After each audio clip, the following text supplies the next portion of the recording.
রব বলে যে কিরে বান্দা কান্না করো কেন? এতদিন রবের বিপক্ষ করছি, তারপরও রব জিজ্ঞেস করে কান্না করো কেন? বান্দা বলে মওলা, বুঝার জন্য বলছি, বান্দা বলে মওলা নিজের চেহারা নিজে নখ দিয়ে আঁচড়াই ছিঁড়ে ফেলতে ইচ্ছা করতেছে। এই ভুল কেমনে করলাম আমি? খাওয়াইছো তুমি, গুনাগান গাইছি শয়তানের। সি সি সি। রব বলে যে তুমি কি বুঝতে পারছো তুমি যে ভুল করেছো? আল্লাহ আমি বুঝতে পারছি, কিন্তু কিছু তো করার নাই মওলা, আমি তো অতীত ফিরতে পারবো না, গুনাহ তো করে ফেলছি, এটা তেষ্টাম হয়ে গেছে। রব বলে যে তুই টেনশন করস কেন? তোর রব আমি রহমান আছি না। পয়েন্ট একটু নোট করবেন, আমি কোরআনের আয়াতের সাথে মিলাবো যাতে আপনারা বুঝতে পারেন। তোর রব রহমান, আমি আল্লাহ আছি না, যিনি খালেক, যিনি মালিক, যিনি ইন্নাল্লাহা আলা কুল্লি শাইইন কাদির, যিনি চাইলে সেকেন্ডে দিনকে রাত বানাতে পারে, রাতকে দিন বানাতে পারে, সুবহান।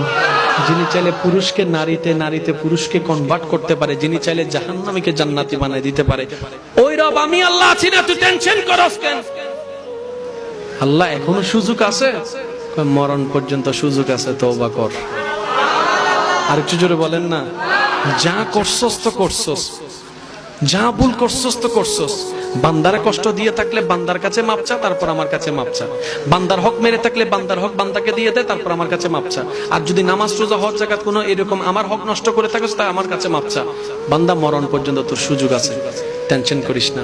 লা তাকনাতু মির রাহমাতিল্লাহ, ইন্নাল্লাহা ইয়াগফিরুজ যুনুবা জামিয়া।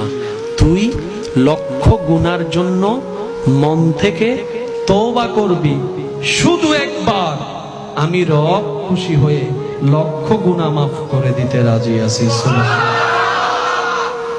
যদি রব মাফ করে দেয়, বাম সাইডের হিসাব ক্লিয়ার, বুঝবেন? বাম সাইডের হিসাব।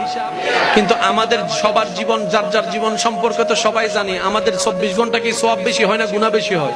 তা আজকে না রব আমাদেরকে অতীত কালের জন্য মাফ করে দিছে, মনে করেন যে 1985 থেকে আজ পর্যন্ত মাফ করে দিছে, কিন্তু কালকের দিনও তো গুনাহ করব, রবিবারও তো গুনাহ করব, সোমবারও তো গুনাহ করব, মঙ্গলবারও তো গুনাহ করব।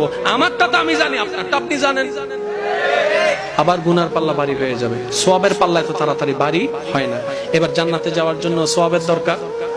ভাই একটু জোরে বলেন না, সওয়াবের দরকার। জান্নাতে যাওয়ার জন্য নেকির দরকার আছে। এবার রব কত দয়াবান, আপনাকে আমাকে কতটুকু ভালোবাসে একটু খেয়াল করেন। সূরা ফুরকান আয়াত নম্বর 70। আবার বলছি, সূরা ফুরকান আয়াত নম্বর 70। রব কত দয়াবান দেখেন। রব বলছেন গুনাহ করে তওবা কর, আমি মাফ করে দিব। বান্দা তো খুশি, মাফ করে দিয়েছে রব, গুনাহ মুছে গেছে, কিন্তু প্রতিদিন তো গুনাহ আবার হতেই আছে। মওলা সওয়াব তো নাই, জান্নাতে যাইতে গেলে তো সওয়াবের দরকার আছে, কিন্তু আমার তো হায়াত অর্ধেক শেষ, বেশি দিন আর বাঁচবো না। কারণ আগের মানুষ 70, 80, 90 বছর বাঁচত, এখন 40, 45, 50, 60-এর মধ্যে সবাই চলে যাচ্ছে। মওলা আমার তো 40 বছর শেষ, আমার তো 45 বছর শেষ, এই বাকি অল্প হায়াত আমি কি করবো? এত সওয়াব তো কামানোর কোনো সুযোগ নাই। আমি যদি 5 বছর বাঁচি, তাহলে রোজা পাবো মাত্র 5 বার, হজ তো 5 বার করতে পারবো না, সামর্থ্য তো আমার কাছে নাই। ও মওলা, কত কাজের কারণে তো নামাজ ছুটে যাচ্ছে, ইচ্ছাই অনিচ্ছাই। মওলা আমি এতগুলো সওয়াব কিভাবে কামাবো? রব বলে যে মালিক আমি আছি তো। সুবহানাল্লাহ।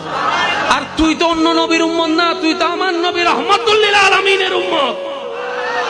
তোদের জন্য আমি স্পেশাল সুযোগ রাখছি। আল্লাহ কি? সূরা ফুরকানের 70 নম্বর আয়াতে আল্লাহ পাক বলছেন, ইল্লা মান তাবা ওয়া আমানা ওয়া আমিলা আমালান সালিহান ফাউলাইকা ইউবাদদিলুল্লাহু সাইয়্যাতিহিম। বান্দা, যদি তুমি তওবা করে নিজের অতীতকালের সমস্ত ভুল বুঝতে পেরে, স্বীকার করে, আমার কাছে সারেন্ডার করে মাপ চাওয়ার পরে যতটুক পারো ভালো কাজ করার যদি চেষ্টা করো, ইউবাদদিলুল্লাহ, আমি আল্লাহ তোমার যত গুনাহ মাফ করেছিলাম 85 সাল থেকে 23 সাল পর্যন্ত, যত হাজার কোটি গুনাহ মাফ করে দিয়েছিলাম, গুনাহ মুছে দিয়েছিলাম, প্রত্যেকটা গুনাহকে আমি আল্লাহ বাম কান থেকে ডান কাঁধে ট্রান্সফার করে গুনাহকে সওয়াব বানাই দিব। সুবহান।